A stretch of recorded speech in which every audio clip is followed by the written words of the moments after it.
Fala galera! Vamos iniciar então o nosso pré-prova de física para a URGS, Universidade Federal do Rio Grande do Sul. Galera, esse ano nós temos aí uma mudança nas datas, né? Geralmente o vestibular da URGS era feito em janeiro, ali na primeira semana de janeiro. Esse ano foi antecipado a prova da URGS e agora temos então a prova da URGS entre novembro e o início de dezembro. Eu particularmente até estou estranhando, porque geralmente a gente tinha um mês e meio, não é mesmo? Entre a prova do Enem e a prova da URGS, que geralmente dava um tempo a mais para os alunos revisarem os conteúdos para a URGS. Agora não, temos aí um intervalo de 2 semanas entre as provas. Certo, galera? Bom, fiz a barba, para quem não percebeu, tirei a barba, barba cresce, não tem problema. Como é que vai funcionar a dinâmica do pré-prova, galera? 25 questões é o que aparece em cada prova da URGS. Então eu, professor Eric, montei 25 questões simulando uma prova da URGS que tu vai fazer neste sábado, ok? 25 questões seguindo aí a distribuição que a URGS cobra nas provas anteriores. A prova da URGS, diferente até da prova do Enem, ela tem um padrão muito bem estabelecido no que ela cobra e no que ela não cobra, nos assuntos de cada questão. É algo que muda pouco de um ano para o outro, então a tendência é nós termos aí uma prova similar à dos últimos anos. E é o que nós vamos fazer. Vamos botar as questões, revisar alguns assuntos, resolver as questões para tu detonar na prova desse final de semana. Antes, galera, um pequeno recadinho. Vocês também vão fazer a prova de literatura nesse final de semana, correto? Daqui uma indicação. Meu parceiraço, professor Marcelo de Literatura. Tem um canal no YouTube que é o Leituras Obrigatórias. Se quiser assistir lá, ele vai botar a pré-prova também.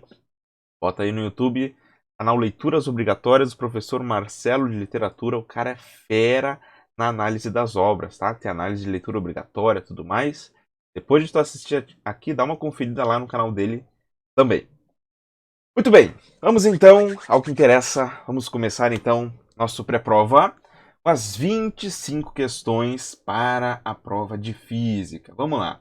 Galera, como é que costuma ser aí o padrão das questões de física? A primeira questão da prova, muito provavelmente, vai envolver gráficos da cinemática, ok? Geralmente, as 10 primeiras questões da prova são sobre a mecânica. É o equivalente, vamos dizer assim, da física do ensino médio. Vai ter ali a cinemática, dinâmica, energia, hidrostática, são assuntos das primeiras questões da prova. A primeira questão é sobre gráficos. Então eu coloquei aqui, pessoal, na primeira questão, um gráfico de um móvel aí, e o gráfico tem a velocidade em função do tempo. Aí eu te faço 3 afirmações sobre esse gráfico. Vamos lá.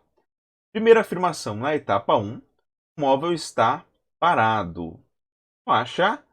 Não, né? Primeira afirmação é falsa.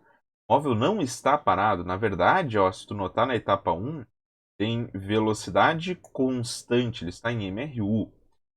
Ok? Não confunda isso. Se fosse um gráfico em que aqui eu tivesse a posição, aí sim, aí ele estaria sempre na mesma posição. Não confunda os dois gráficos. Segunda afirmação, em módulo, a maior aceleração ocorre na etapa 3. Uma afirmação interessante. Essa afirmação aqui, pessoal, é sobre uma propriedade desse gráfico, que é da inclinação, tá?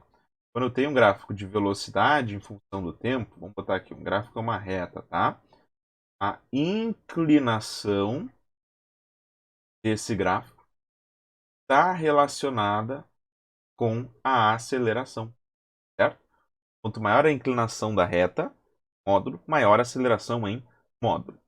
Aqui, nota, na primeira etapa, tenho aceleração, pois eu tenho velocidade constante. Aí na segunda etapa, vamos ver qual é a aceleração da segunda etapa.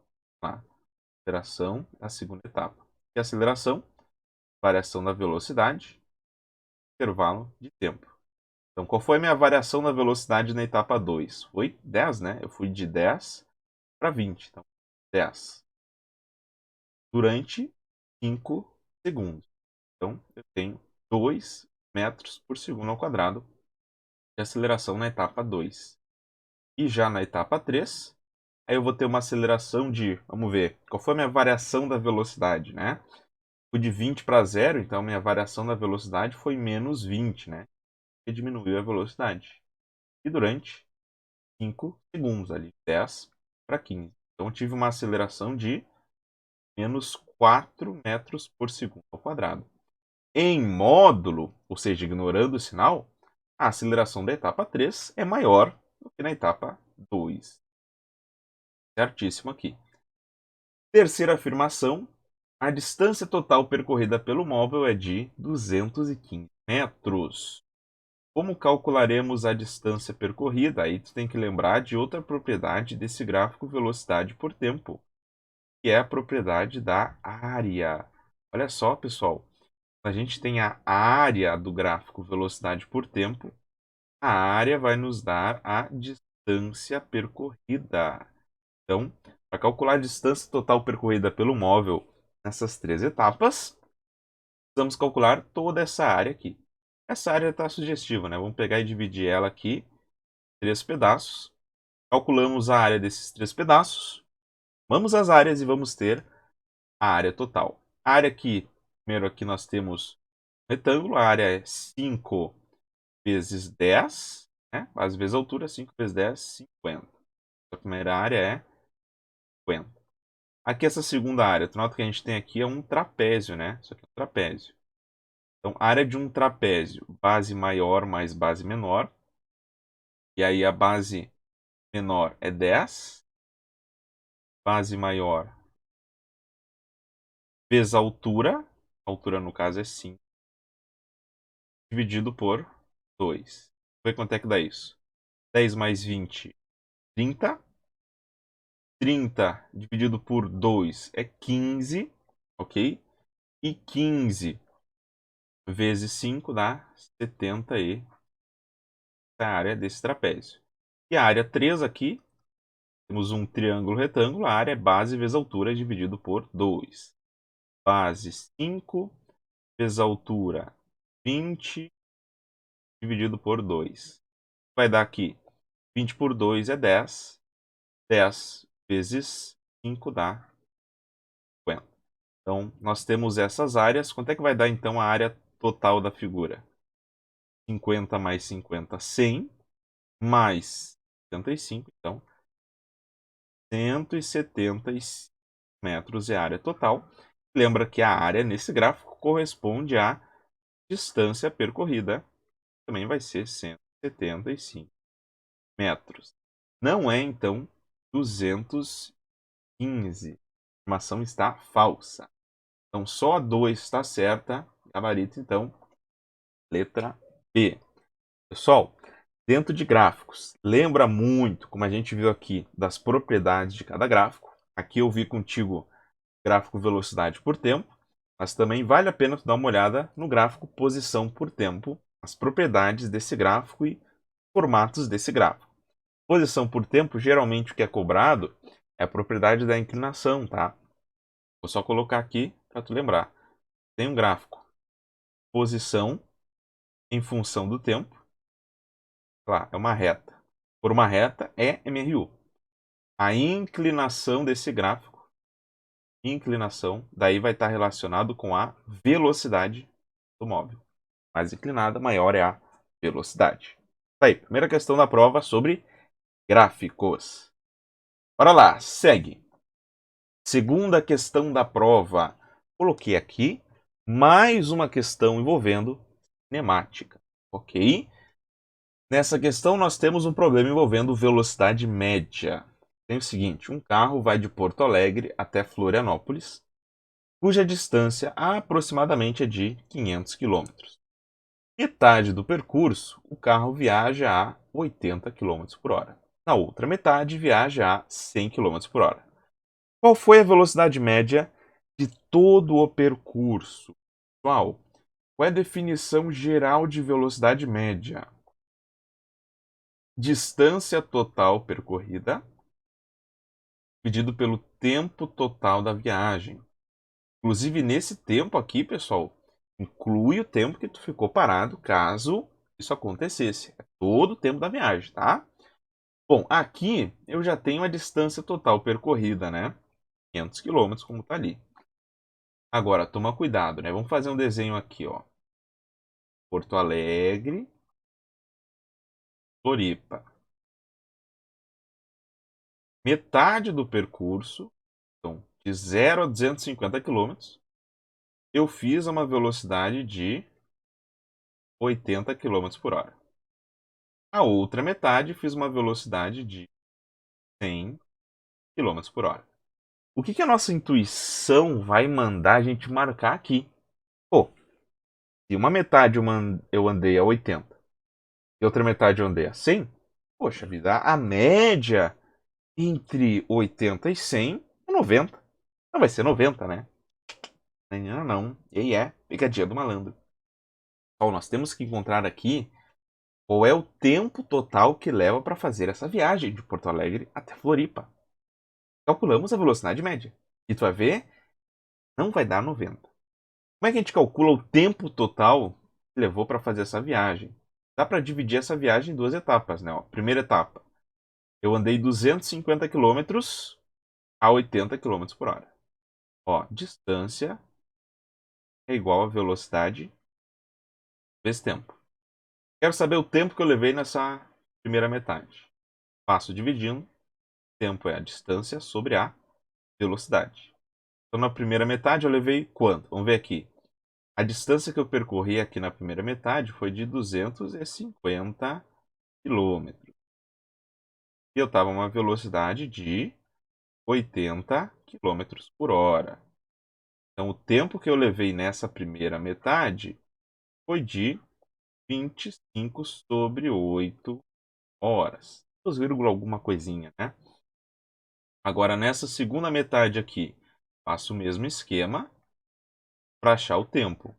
Agora só vai mudar a velocidade, né? Nessa segunda metade, eu também percorri 250 quilômetros. Só que mudou agora foi a velocidade, né? Quilômetros por hora. Vou até botar o hora aqui. Ok. Então, aqui nessa segunda metade, eu levei 25 sobre 10 horas. 2,5 horas. Né? Bom, qual foi o tempo total, então, dessa viagem? Vamos botar aqui, ó. Tempo total. 25 sobre 8, que foi o tempo que eu levei na primeiro trecho, mais 25 sobre 10. Aqui fazendo o MMC, tá 80. Aí aqui, desse lado, 25 vezes 10, 250. Mais 25 vezes 8, 200. Então, tempo total que eu levei aqui, 450 sobre 80. 45 sobre 8 horas. Ok. Esse é o tempo total que eu levei para ir de Alegre até Florianópolis. Vamos então calcular qual foi a minha velocidade média. Minha velocidade média. Distância total. Percorri 500 quilômetros. Tempo total da viagem, 45 sobre 8 horas. Então, velocidade média, mesma coisa, né? 8.500 sobre 45. Vou fazer essa conta aqui em detalhes, porque acabou faltando espaço, tá, pessoal?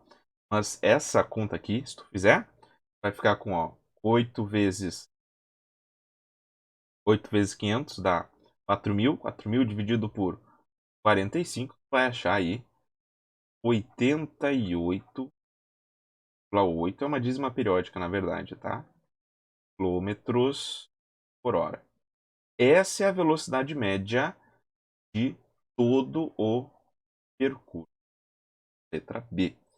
Aí, Clara pergunta: por que não deu 90? Nossa intuição mandaria a gente marcar 90. Por que não deu 90? Porque, na verdade, pessoal, está errado fazer uma média aritmética entre as velocidades. Na verdade, a conta aqui, pessoal, seria uma média ponderada. Ponderada com o quê? Com o tempo. Tu notou aqui? Eu permaneci mais tempo aqui, ó, no primeiro trecho. 25/8, tá? 3, alguma coisa horas, né? Enquanto aqui eu fiquei 2 horas e meia. Então eu permaneci mais tempo na velocidade de 80 quilômetros por hora. Por isso que, se tu notar, a velocidade média ficou mais perto do 80 do que do 100. Na verdade, é uma média ponderada com o tempo. Toma cuidado, então, com esse tipo de problema, tá? Não faz média entre as velocidades quando cai esse tipo de problema aqui, tá? Não faz média nesse tipo de problema aqui. Onde tu poderia fazer uma média? Quando tu tem, por exemplo, um MRUV, que é outro problema. Por exemplo, um carro parte do repouso e vai até 100 km por hora em MRUV. Tu quer determinar a velocidade média do carro? Também pode fazer distância total pelo tempo total. Ok, também pode fazer. Mas outra maneira, aí sim, é fazer uma média entre a velocidade inicial e a velocidade final. É um outro problema diferente desse daqui. Cuidado. Vamos lá então. Terceira questão da prova. Uma questão agora sobre dinâmica. PS pode ter certeza na prova questões sobre isso. Aqui na terceira questão, pessoal, trouxe para ti a máquina de Atwood. É um dispositivo que usa as leis de Newton. Em síntese, o que tu vai ter aqui? Ó? Tu vai ter dois bloquinhos, M1 e M2, presos aqui por um fio. Aqui tem uma roldana ideal, ou seja, sem massa e tal, que está prendendo eles. A questão fala aqui, ó, que M2 é maior do que M1, ou seja, a massa do segundo é maior do que a massa do primeiro. A questão quer saber qual é a aceleração do sistema. Questão clássica envolvendo as leis de Newton, né, pessoal? Só que aqui não tem números, tem que fazer conta com letra. Vamos lá. Passo a passo de sempre, né? Colocamos as forças atuando em cada bloco. Tem o peso, que é massa vezes gravidade. E tu vai ter em cada um deles a tração no fio para cima, né? Nota que a tração é igual nos dois, porque é o mesmo fio aqui. A diferença é o seguinte, né? Como o M2 é maior do que M1, então esse cara tem mais massa do que esse. Esse cara vai para baixo, né? Cai, e esse cara sobe. Aí a gente monta as equações para os caras, né? Vamos lá, para o bloquinho 1. Bloquinho 1 ele está subindo, né? Ou seja, quer dizer que a tração é maior do que o peso dele. Então a equação para o bloquinho 1 vai ficar tração menos o peso dele, M1 vezes G, é igual a força resultante sobre ele. Força resultante é massa vezes aceleração. Ok? Agora, para o bloquinho 2, a equação dele vai ficar. Nota que agora o peso é maior, então fica peso dele, massa vezes gravidade, menos a tração, é igual a massa dele vezes a aceleração do sistema. Nota que os dois têm a mesma aceleração, porque senão o fio arrebentaria. Ok? Então o que, que tu tem aqui? Ó, tu tem um sisteminha, né? O que, que tu tem de incógnita, que é o que tu não sabe? A tração no fio e a aceleração do sistema. Como nessa questão tu não quer saber a tração, não é o que tu quer saber, não foi o que foi perguntado, tem que achar só a aceleração do sistema. A gente pode resolver o sistema da seguinte forma, né? Vou pegar o seguinte, vamos pegar essas duas equações e vamos somar as duas equações, porque a gente vai tirar fora a tração. Aí somando as duas equações fica assim, ó. M1G mais M2 vezes G é igual isso aqui somado, né? M1A mais M2 vezes A. E, perdão, menos aqui, né? Menos. Maravilha. E agora, nota o que nós temos aqui, ó. Desse lado tu tem a gravidade em evidência.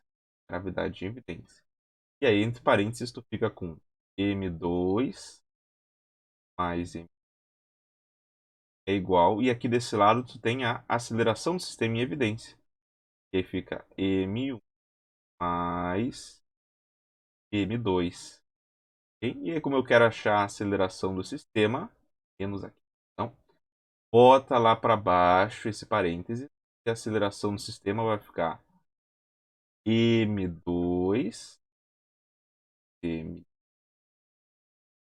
sobre m1 mais m2 vezes a aceleração da gravidade, ok?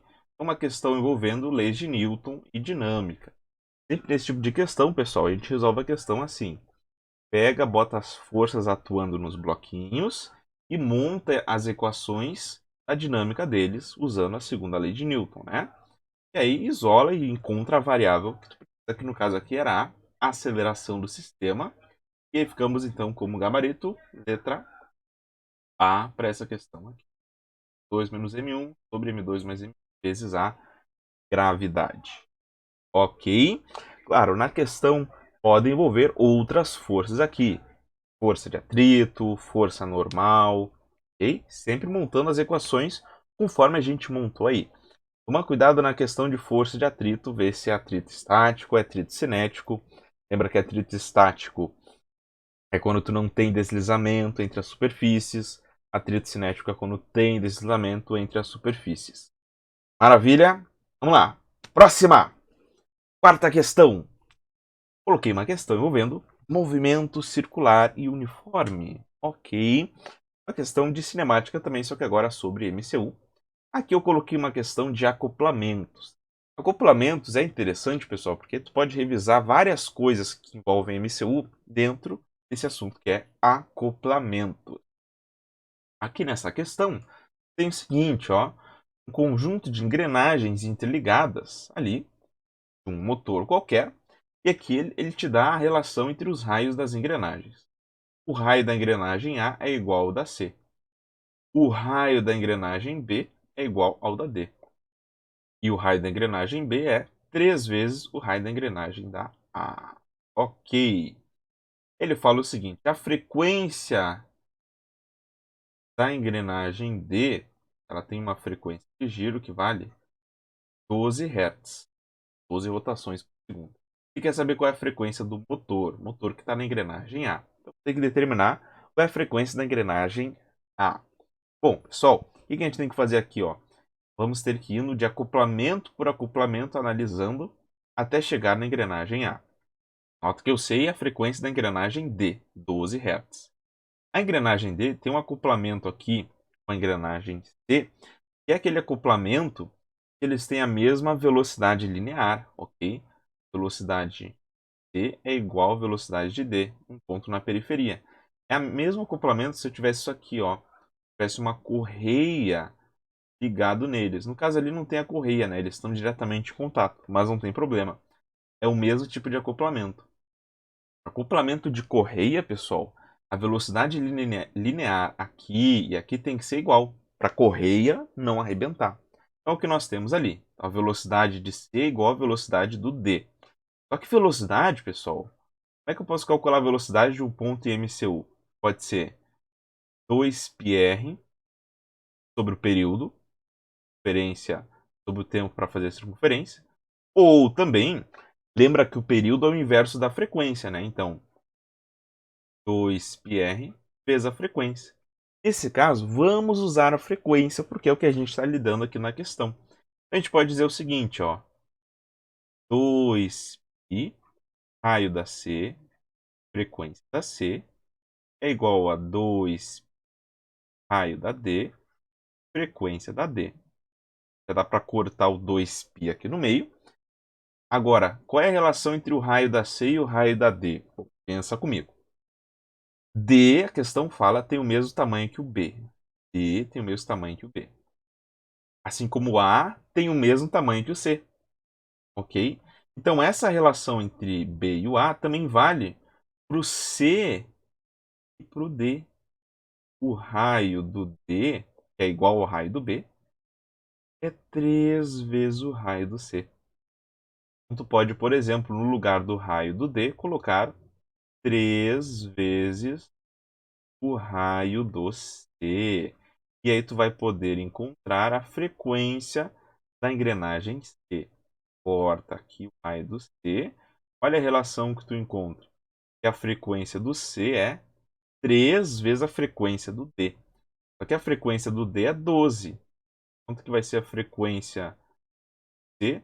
3 vezes 12, 36 Hz.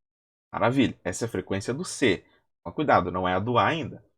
Agora, vamos ver, acoplamento entre C e B. O acoplamento entre C e B, pessoal, é o acoplamento que a gente chama de acoplamento de disco. Eles estão girando sobre o mesmo ponto, o mesmo eixo central ligando os dois. E nesse acoplamento, pessoal, eles têm a mesma velocidade angular, o B e o C, assim como terão o mesmo período e também a mesma frequência. Eles são solidários um ao outro. Eles vão levar o mesmo tempo para completar uma volta. Então a frequência do B é igual à frequência do C. Logo, a frequência do B vai ser também 36 Hz. Certo?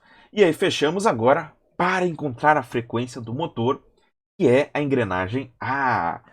Então nota, o acoplamento que tem entre a engrenagem A e a engrenagem B é exatamente o mesmo que tu tinha entre a engrenagem C e a engrenagem D, inclusive mantendo a mesma relação, porque também o raio do A é 3 vezes menor do que o raio do B.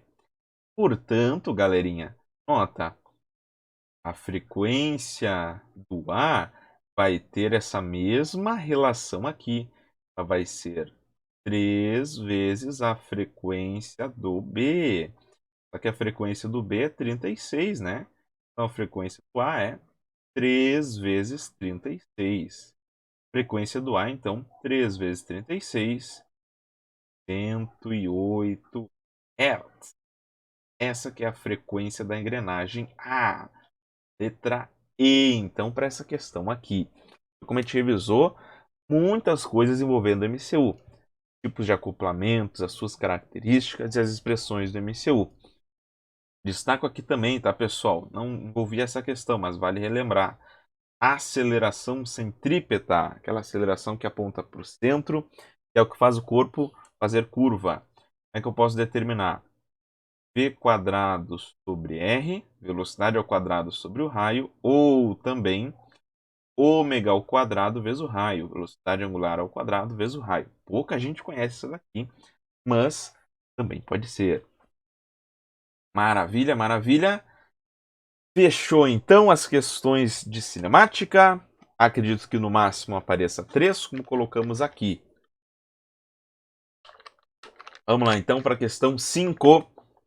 Uma questãozinha que sempre aparece na prova da URGS, é uma questão envolvendo gravitação universal, né? Assuntos ligados à astronomia.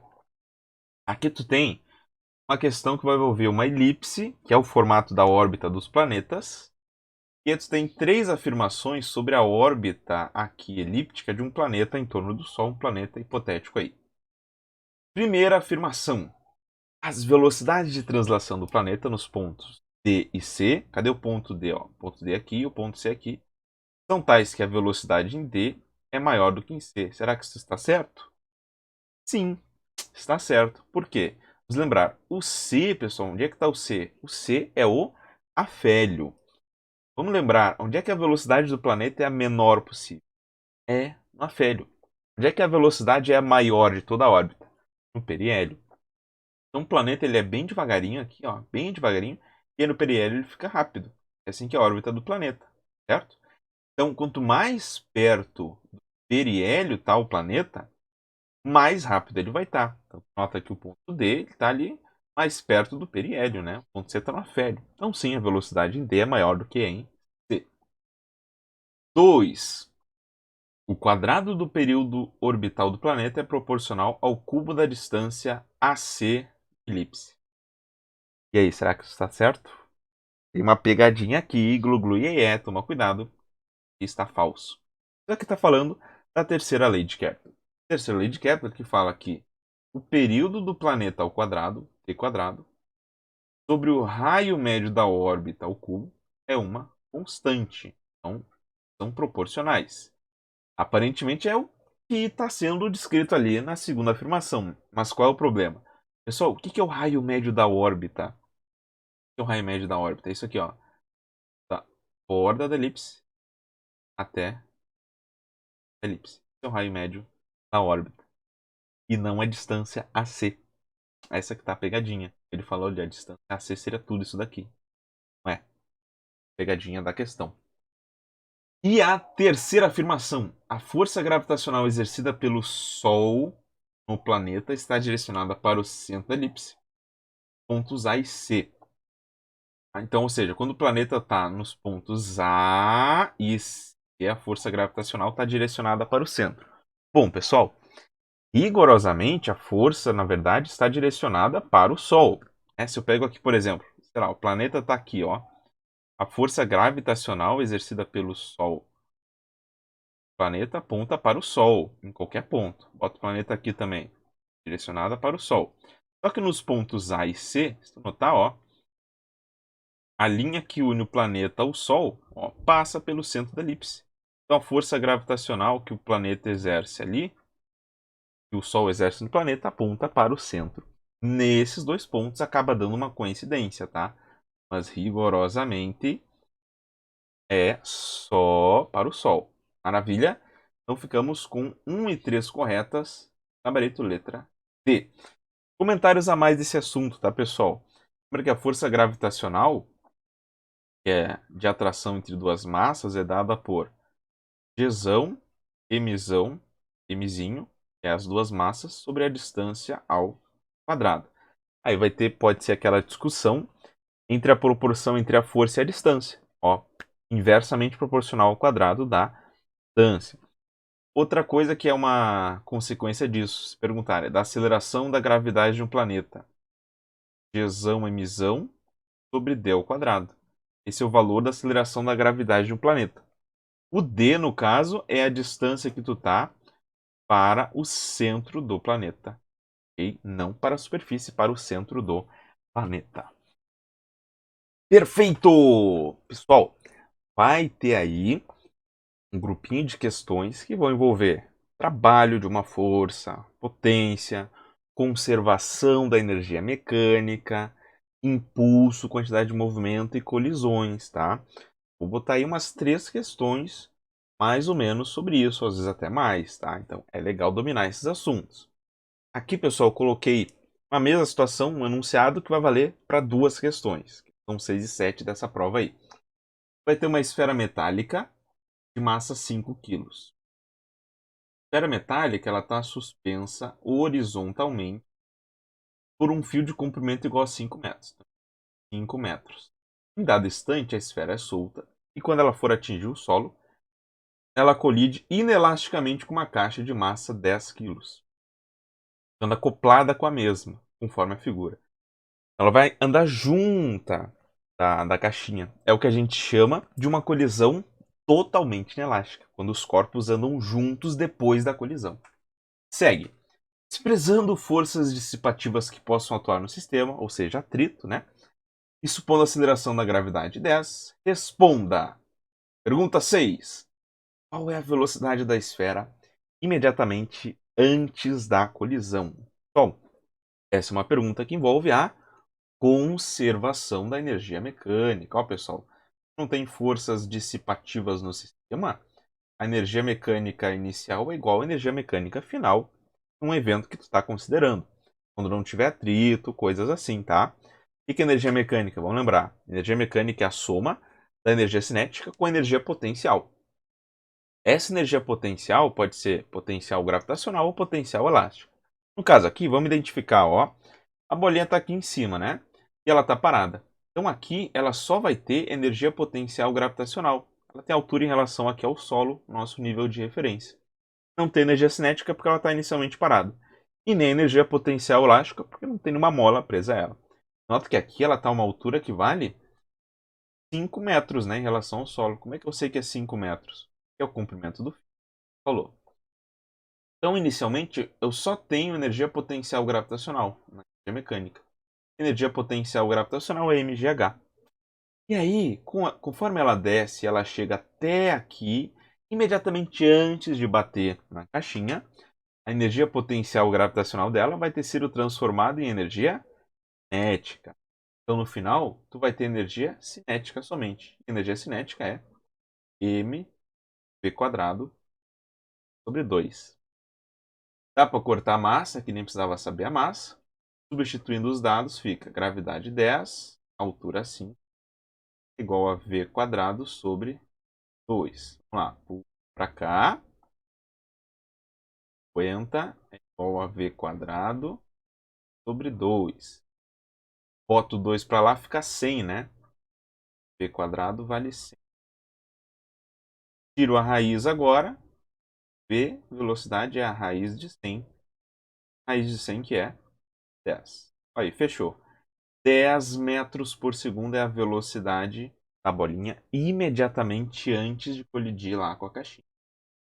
Então, essa questão aparece todo ano na prova da URGS, pode ter certeza. Conservação de energia mecânica. Vai pegar 2 pontos da trajetória, tu vai dizer energia mecânica aqui é igual a energia mecânica ali. Identifica ali quais tipos de energia que estão envolvendo em qual ponto. Se tem energia cinética ali, energia potencial e por aí vai. Vamos lá, pergunta 7. Agora ele pergunta: qual será a velocidade do conjunto após a colisão? Então ele quer saber, depois que a bolinha ficar grudada na caixa, qual é a velocidade que ele... Questão que envolve colisão, e eu quero te lembrar, pessoal, em uma colisão onde tu não tem forças externas, a quantidade de movimento do sistema é igual à quantidade de movimento antes e depois. A quantidade de movimento do sistema se conserva, é constante. O que é quantidade de movimento? Vamos lembrar, a quantidade de movimento é massa vezes velocidade. Toma cuidado, não foi o caso dessa questão, tá? Mas pode acontecer de depois da colisão, alguém pega, bate, volta e inverte o sentido do seu movimento. Aí toma cuidado com uma questão de sinais, tá? Define o teu referencial e vê o que é positivo e o que é negativo. Aqui no caso não teve esse problema, porque ó, antes da colisão, a bolinha vem na caixinha com 10 metros por segundo. E aí a caixinha está parada. Depois da colisão, tu vai ter isso, né? A bolinha grudada na caixinha, dois se movimentando para o mesmo lado. Aqui não tem esse problema de sinais. Mas vamos lá então. Conservação da quantidade de movimento. Antes da colisão, só a bolinha que tem quantidade de movimento. E a quantidade de movimento é massa vezes velocidade. Eu coloco massa da bolinha, que é... E a velocidade da bolinha, que achamos antes, 10. Depois da colisão, agora os dois andam juntos. E aí, toma cuidado. O que tu vai colocar no lugar da massa? Soma das massas. Dois são como se fosse um corpo só. Então, o que tu coloca aqui na massa? Ó, vou colocar para ti ficar bem claro. Mais 10. Velocidade deles depois da colisão não ser o que queremos determinar. V. Vamos lá. 5 vezes 10. 50. Mais 10. E V. Quanto que fica o V, então? 50 sobre 15. Ainda não é o que tem nas alternativas. Dá para simplificar por 5. Vai ficar, então, 10 terços metro por segundo. Essa é a velocidade do conjunto depois da colisão. Gabarito. Letra A. Pessoal, colisões, vale lembrar. Vai ter a colisão elástica. O que vai ser a colisão elástica? Vai ser aquela colisão em que tu conserva não só a quantidade de movimento do sistema, mas também a energia cinética do sistema. O que ocorre, por exemplo, naquele brinquedinho, tá, do pêndulo de Newton, sabe? Aquelas bolinhas assim, aleatório. Aí tu puxa uma bolinha e ela colide, vai transferindo quantidade de movimento uma para outra, assim. Dá para aproximar como colisões elásticas, tá? Tem a colisão inelástica, parcialmente inelástica, e tu vai ter uma perda parcial da energia cinética do sistema, e tu vai ter que eu coloquei aqui na questão, que é a totalmente inelástica, quando eles andam grudados depois da colisão. Em todas as colisões, a gente conserva a quantidade de movimento do sistema. Fechou? A diferença é que na colisão elástica, tu vai também conservar a energia cinética do sistema. Dá uma olhada também, se tu puder, na parte de impulso, tá? Tem a relação aqui impulso e quantidade de movimento. Impulso é a variação da quantidade de movimento do sistema, tá? E também no gráfico, ó, se aparecer, tem a propriedade do gráfico força por tempo, e a área desse gráfico essa área te dá o impulso de uma força, ok? Pinceladinhas pontuais aqui, só para te lembrar de algumas coisas. Bora lá, seguimos! Mais uma questão que eu coloquei sobre energia mecânica. Pessoal, essa questão aqui, ó, eu coloquei sem número. Vai ter questões na prova da URGS sem número, com fazer conta com letra, algébrica mesmo, tá? Um corpo de massa m comprime uma mola de constante elástica K. Após isso, é abandonado e sobe uma altura h.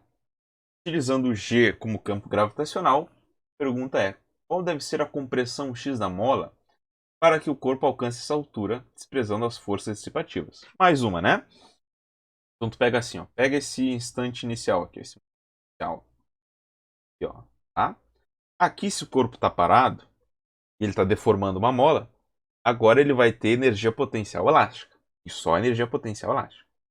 Aí, se tu analisar até a trajetória do corpo, conforme o bloquinho é desprendido da mola, ele transforma, né, a energia potencial elástica em energia cinética. Ele está adquirindo um movimento. Só que aí o corpo começa a subir, e aí quando ele subir lá a uma altura h, altura máxima, ele vai ter transformado toda a energia cinética que ele tinha em energia potencial gravitacional. Só que eu não sei se tu notou em síntese o que tu vai ter aqui. Toda a energia potencial elástica que tu tem, vou botar no ponto A aqui, vai ser transformada lá no final em energia potencial gravitacional. Claro, no meio da trajetória tu teve energia cinética. Mas, para a conservação da energia mecânica, não nos interessa isso. Eu vou dizer, energia mecânica no ponto A é igual a energia mecânica no ponto B. O que tu tem de energia no ponto A? Só energia potencial elástica. Como é que se calcula a energia potencial elástica? Kx² sobre 2. K é a constante da mola, x é a deformação da mola. No ponto B, só energia potencial gravitacional. O que é energia potencial gravitacional? mg. Bom, o que a questão quer saber? A deformação, x da mola. Então vamos isolar o x. O 2 vem para cá, lá para cima, e o k para baixo. Então, x² vai ficar igual a 2mgh dividido por k.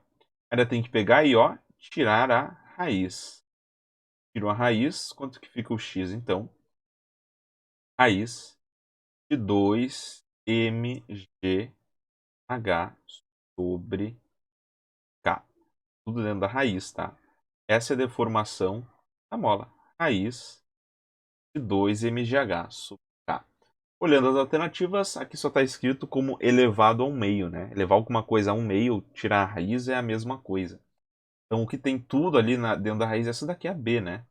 A sacanagem. Na C, olha a diferença. Na C é só essa parte de cima que estaria na raiz. Tá errado. Ok? Então, letra B, gabarito para essa questão. Mais uma questão, lembrando da conservação da energia mecânica. Se, por um acaso, tivesse atrito na questão, o que pode acontecer, aí a energia mecânica não vai se conservar. E aí tu vai ter uma perda de energia mecânica. Como é que tu vai calcular essa perda de energia mecânica? Calculando, tá? Não é o caso dessa questão, mas só te lembrando aqui. Calculando o trabalho da força de atrito. O trabalho da força de atrito vai te dar a energia mecânica que foi perdida, ok? Ah, e como é que eu calculo o trabalho da força de atrito, professor? Trabalho, o que é trabalho? É força vezes deslocamento, ok? Vezes o cosseno do ângulo, né? Quase nunca envolve cosseno do ângulo na URGS, mas vou botar aqui. Então, força de atrito, coeficiente vezes a normal. E aí tu vê o deslocamento do corpo, tu vai ter o trabalho do atrito, e aí tu tem quanto de energia mecânica que foi perdida. Feito. Vamos lá, questão 9. Até que faz um tempo que esse assunto não aparece na prova da URGS. Coloquei esse ano, vai que apareça. Né? Legal para saber. IMHS, pessoal, oscilações. Podem aparecer duas. Ou é o pêndulo, oscilação de pêndulo, ou é a do sistema massa-mola. No caso, eu coloquei a oscilação do pêndulo. Vamos lá. Considere um pêndulo ideal ou seja, sistema composto por um corpo de massa m infinitesimal preso a um fio comprimento L, prezando forças dissipativas. Estão descrevendo o pêndulo aí. Nessa situação, o período do pêndulo é 2 segundos. Realmente, o período do pêndulo é 2 segundos. Qual será o valor da frequência em hertz de oscilação do pêndulo? Se a gente pegar, olha a modificação que ele está fazendo. Comprimento do fio e multiplicar por 8. Então vai ser multiplicado por 8 o comprimento. E também levarmos o sistema a um planeta de gravidade que é a metade da gravidade da Terra. Então ele mudou duas coisas. O comprimento do fio e também a aceleração da gravidade a que esse pêndulo está submetido. Pessoal, como é que é definido o período de um pêndulo ideal? Que nem 2 raiz de L sobre G.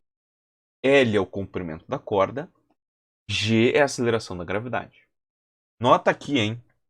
Não tem a massa do corpo e também não tem a amplitude. O período de um pêndulo não depende da massa do corpo e nem da amplitude. Só depende do comprimento da corda e da aceleração da gravidade. E aqui tu vai ter uma proporção, digamos, incomum nas coisas aqui, por causa daquela raiz que tem ali.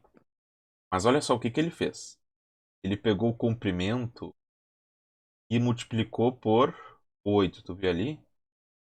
Vou ver aqui, ó. Quanto é que vai ficar esse novo período? O comprimento agora, se for multiplicado por 8, vale 8L, correto? Bom, nota que aumentando o comprimento, a tendência é que o período, claro, aumente. Só que não vai ser exatamente com o mesmo fator.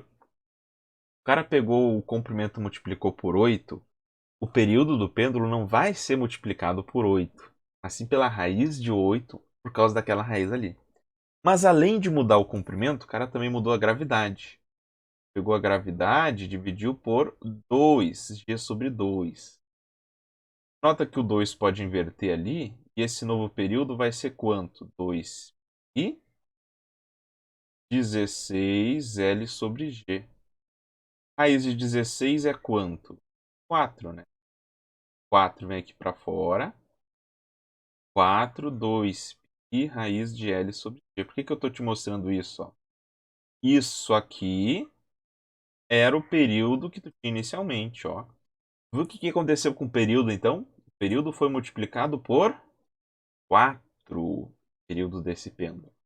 Então, o período agora, depois que tu aumentou o comprimento e levou para outro planeta, antes valia 2, agora vai ser 2 vezes 4, 8 segundos. Ah, essa resposta é 8? Não. Esse é o período, né? Tinha mais essa pegadinha.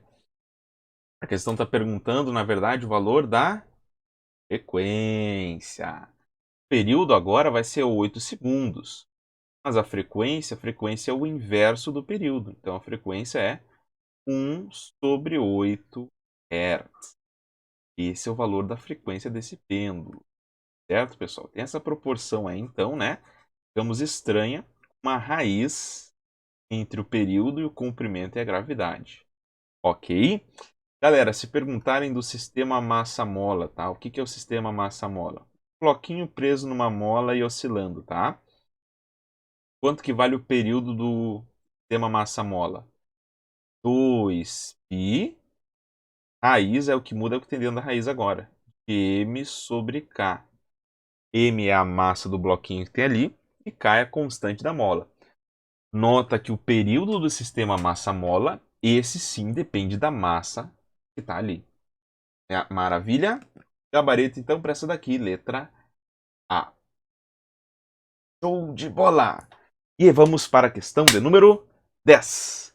Na questão de número 10, nós vamos fechar as questões envolvendo mecânica e física do primeiro ano. Temos aqui as questões de mecânica. Questão número 10, pessoal, tradição da URGS. Questão de número 10 de hidrostática. Dentro de hidrostática, o que podem te cobrar? Princípios Devin, que é aquele princípio da pressão de uma altura, uma coluna de líquido. Lembra que a altura, a pressão de um líquido sobre ti é densidade do líquido, gravidade vezes altura. Princípio de Pascal, que é aquele princípio do macaco hidráulico, da prensa hidráulica. Lembra que daí nessa máquina a pressão é igual dos dois lados. Ou o que mais é cobrado na prova da URGS é o princípio de Arquimedes. Fala sobre a força de empuxo. É o que eu coloquei nessa questão para ti. Vamos lá. Um navio está flutuando no Mar Morto, cuja densidade é maior do que a água normal. Supondo que o navio passe a navegar agora em água normal. Ele quer saber o que vai acontecer com o volume de água deslocado sobre. Interessante. Vamos fazer um desenho dessas duas situações. Eu estou no Mar Morto. Navio vou simplificar como um bloquinho, tá, pessoal? Navio é um bloquinho. Aqui está o bloquinho. Pessoal, que forças atuam aqui? Força de empuxo para cima e a força-peso do navio. Força-peso tu já sabe que é massa vezes gravidade. Como é que calcula a força de empuxo? Lá, empuxo, pode gravar. Empuxo é devagar. Devagar. Agora também tu tem que saber o que é cada parâmetro ali. Por exemplo, que densidade é essa? É a densidade do fluido, do líquido. No caso, a densidade da água. Que volume é esse? Volume submerso. Volume dentro ali do líquido.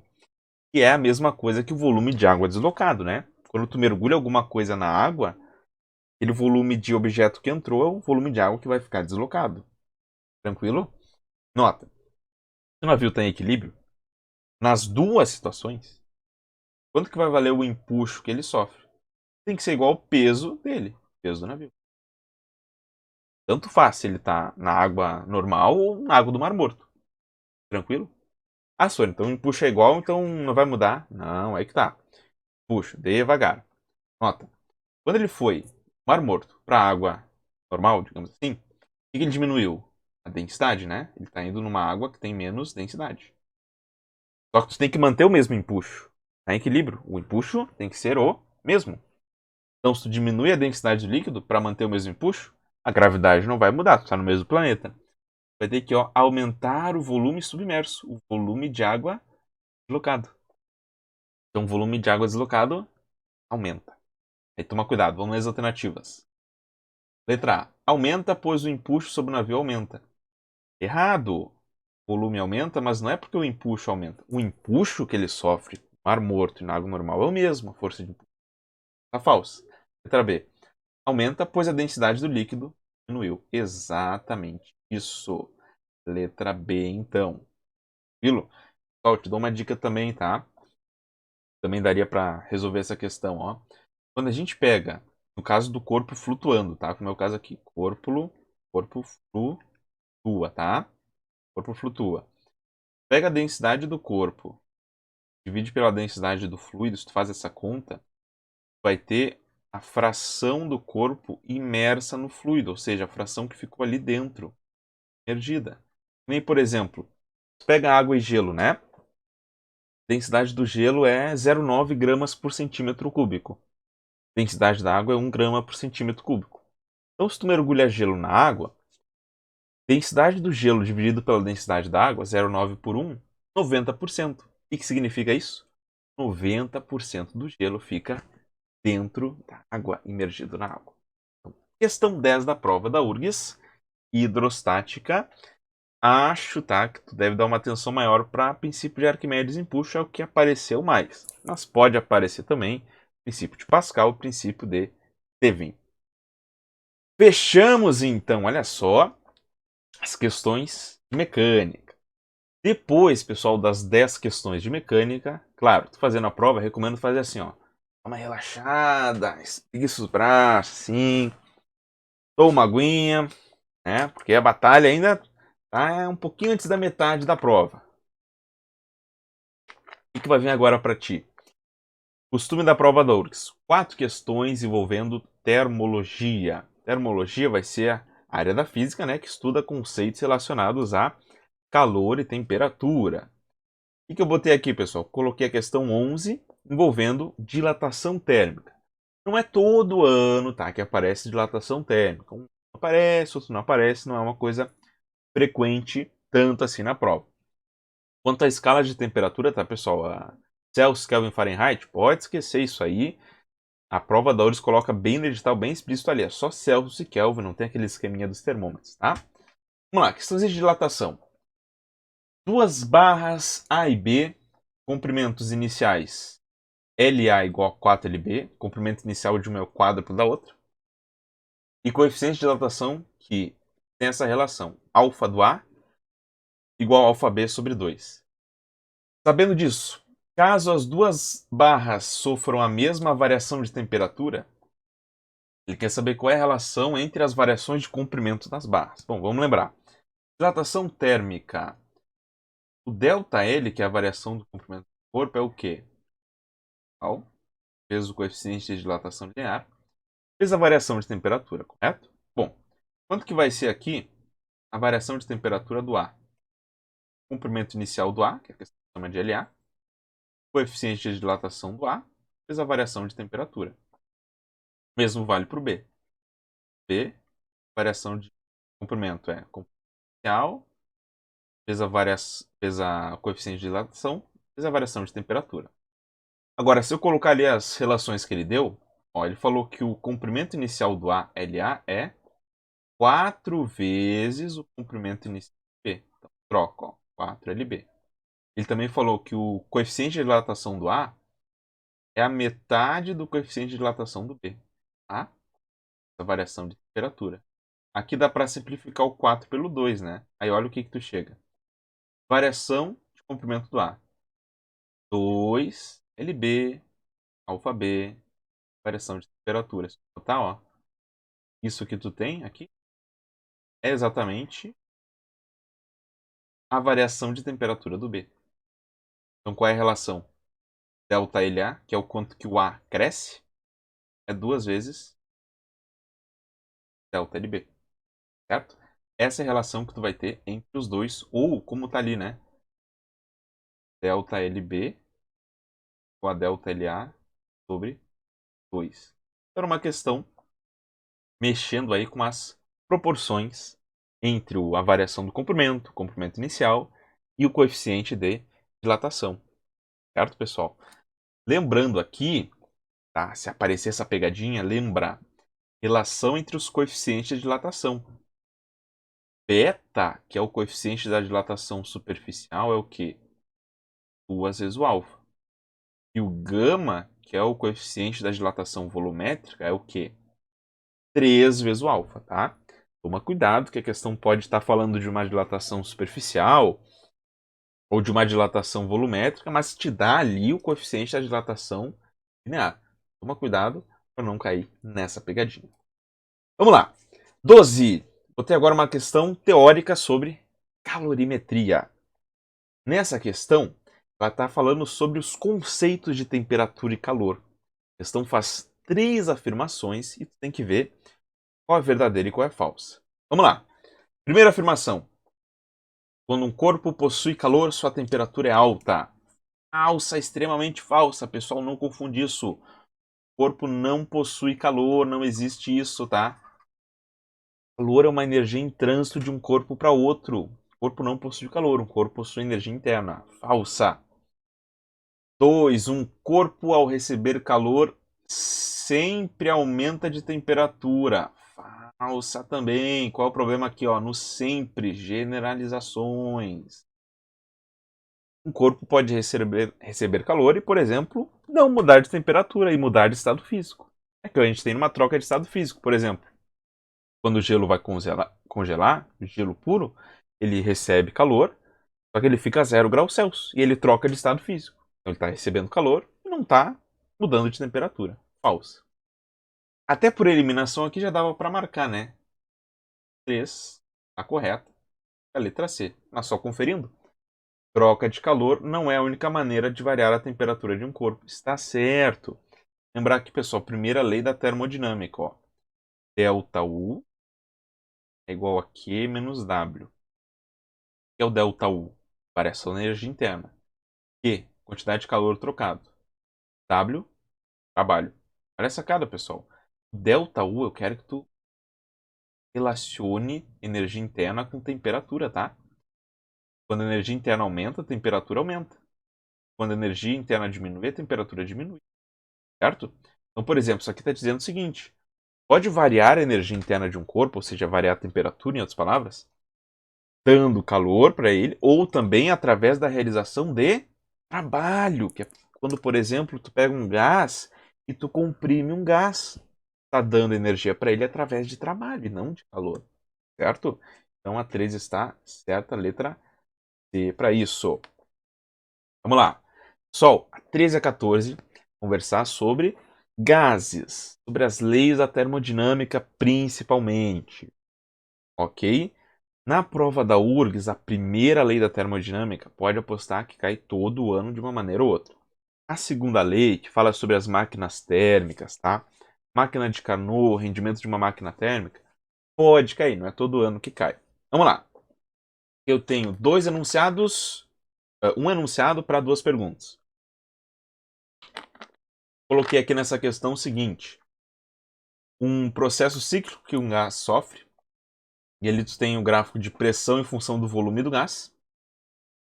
E a 13 está perguntando qual é o trabalho líquido realizado durante um ciclo completo. Tá? Antes de já responder, vamos já revisar algumas coisas, né, galera? Aqui, ó.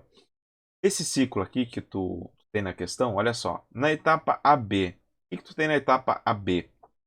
É uma isobárica, né? Pressão constante. Ok? Aí na etapa BC, BC tu vai ter uma isovolumétrica, né? Na CA daí não é nada, né? Nenhuma com nome específico. Mas vamos lá. Se eu tenho um gráfico pressão-volume, como é que eu calculo o trabalho? Área. Área do gráfico. Ok? No caso aqui, como é o trabalho do ciclo completo? É essa área aqui. Ok? Que é nada mais nada menos do que um triângulo retângulo, né? Só tá meio invertidinho ali, mas é a área do triângulo. Só que outra coisa que tu tem que analisar, que a questão também está te cobrando aqui, é o sinal do trabalho. O sinal é positivo ou é negativo. Como é que tu vai analisar isso? Pode primeiro analisar pelo sentido do ciclo. Ó a jogada. Tá vendo que esse ciclo aqui, ó, vou botar as setinhas de novo, que deu uma apagada, né? Ó, olha as setinhas. E flechinhas mostrando que esse ciclo aqui, ele tá no sentido horário, certo? Sentido horário. Pessoal, sempre que a gente tiver um ciclo sentido horário, tá? Trabalho é positivo. Se fosse um ciclo ao contrário, no sentido horário, o trabalho é negativo. Perfeito? Então aqui no caso ele é positivo. Vamos calcular a área. Toma cuidado também com o seguinte, ó. Sempre olha aqui as unidades que estão aqui, ó. Percebeu que as unidades, ó, toma cuidado. A pressão está em 10 na 5 Pascal. E o volume está em centímetro cúbico. Tema internacional, volume é metro cúbico. Vamos fazer a conversão, ó. Eu gosto de fazer a conversão assim, ó. Centímetro cúbico. Pessoal, o cent que está aqui, o C é 10 na menos 2. O prefixo que é 10 na menos 2. Cent é 10 na menos 2 metros. Propriedade da potência, né? Fica aqui, points. Centímetro cúbico é 10 na menos 6 metros cúbicos. Foi jogada? Então, aqui, na verdade, é 2 vezes 10 na menos 6 e 6 vezes 10 na menos 6. Beleza, vamos calcular a área, então, aqui para ter o trabalho. Quanto é que foi o trabalho, então? Base, 2 vezes 10 na 5. 2 vezes 10 na 5. E aqui essa outra medida que está aqui é 4 vezes 10 na menos 6. Sobre 2, triângulo retângulo. Corta aqui o 2. Como é que fica o trabalho, então? 4 vezes 10 na menos joules. Ou também 0,4 joules. Tá? Aí. E é positivo porque é um ciclo no sentido horário. Se fosse no sentido contrário, aí seria menos 0,4 joules. Então, trabalho dessa questão. Letra A. Pessoal, lembrando, outra maneira, se tu tiver a pressão constante para o trabalho, é P vezes ΔV, tá? Pressão vezes a variação do volume. Nota aqui uma coisa, né? Se a questão pedisse para tu calcular Ao invés do trabalho do ciclo completo, por exemplo, só o trabalho da etapa AB. O que tu faria daí? Seria só essa área toda aqui, né? Do AB.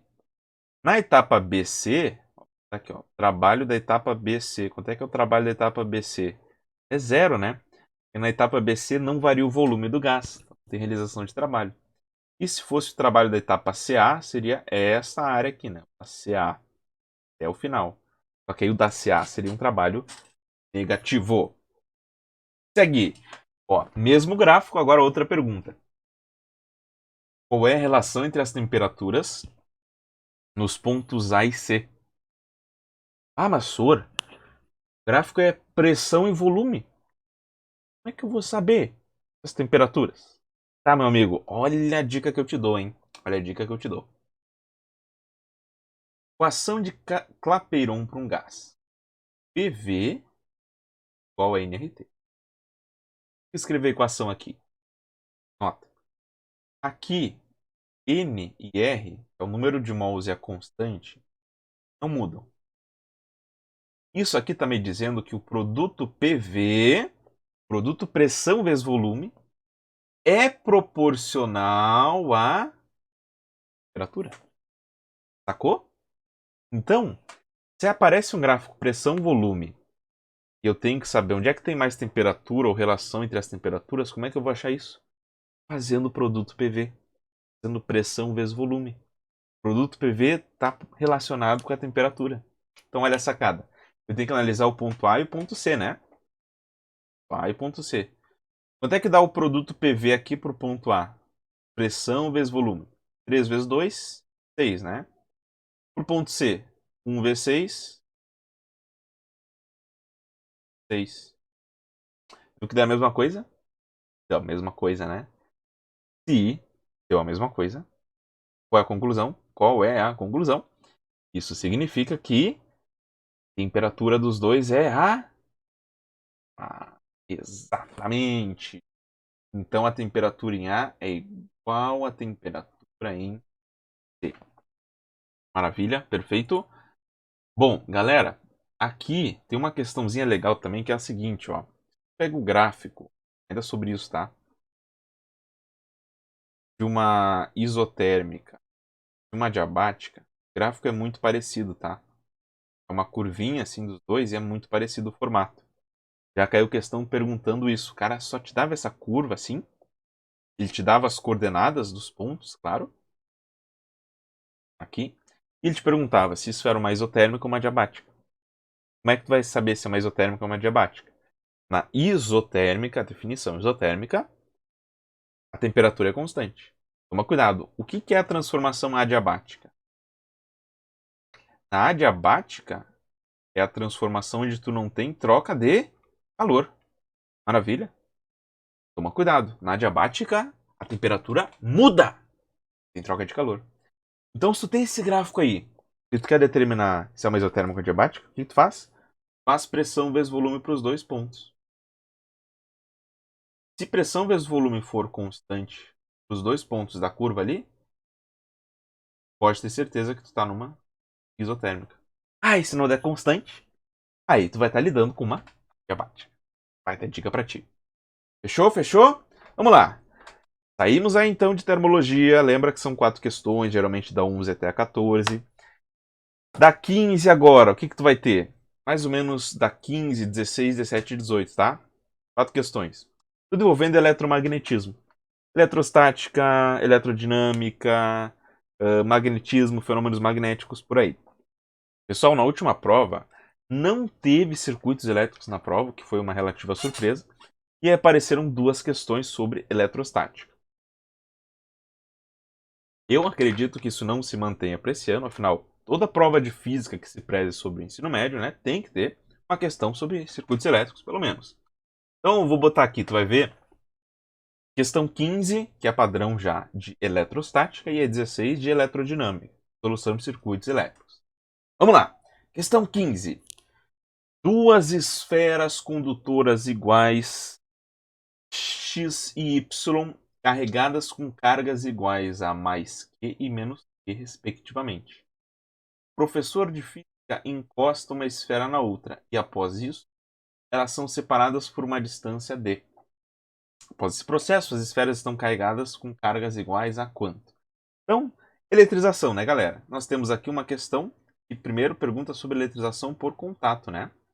Vamos lembrar, na eletrização por contato, quando tu tem corpos iguais, né, tu calcula a carga final. Faz uma média entre as cargas, média aritmética, tá? Poderia ser 2, 3, tanto faz. Então vamos lá, quais as cargas que eles tinham aqui? Era Q positivo e menos Q. Então a carga final dos dois vai ficar Q menos 5Q sobre 2. Q menos 5Q é menos 4Q. 2. Então a carga final dos dois é menos 2Q. Eles ficam com a mesma carga porque eles têm o mesmo tamanho, tá? Se fossem cargas diferentes, aí de maior tamanho ficaria com mais carga. Mas é a primeira parte, menos 2Q. E o módulo da força de repulsão entre eles, considerando K constante eletrostática, é dada por... Bom, aí é a lei de Coulomb, né, galera? Lei de Coulomb. Ó, quando tu tem... Vou desenhar aqui, ó. Depois do contato, aí tu tem os dois assim, né? Ó. Maneira. Aí a força eletrostática entre eles, como é que é a lei de Coulomb? KQQ sobre D ao quadrado. Lei de Coulomb, essa que é muito parecida com a lei da gravitação universal, né? Aí só trocando pelos parâmetros que a questão dá, aí as cargas são 2Q e 2Q. Para achar o módulo da força não interessa o sinal, né? Só o módulo das cargas, por isso 2Q. Então a força vai ficar 4K. Q vezes Q é Q ao quadrado sobre a distância entre elas, D ao quadrado. Aí a força de repulsão das cargas. Ficamos então com a letra A para essa questão aqui, tá? Lembrando só, pessoal, outras formas de eletrizar um corpo. Atrito, né? O que é o atrito? Pega dois corpos de materiais diferentes, esfrega um no outro, fica um positivo e outro negativo. Também vai ter aqui a indução, né? Que é quando, por exemplo, tu tem um condutor, tu aproxima aqui dele um indutor, as cargas ficam separadas, ok? Aqui em lei de Coulomb também pode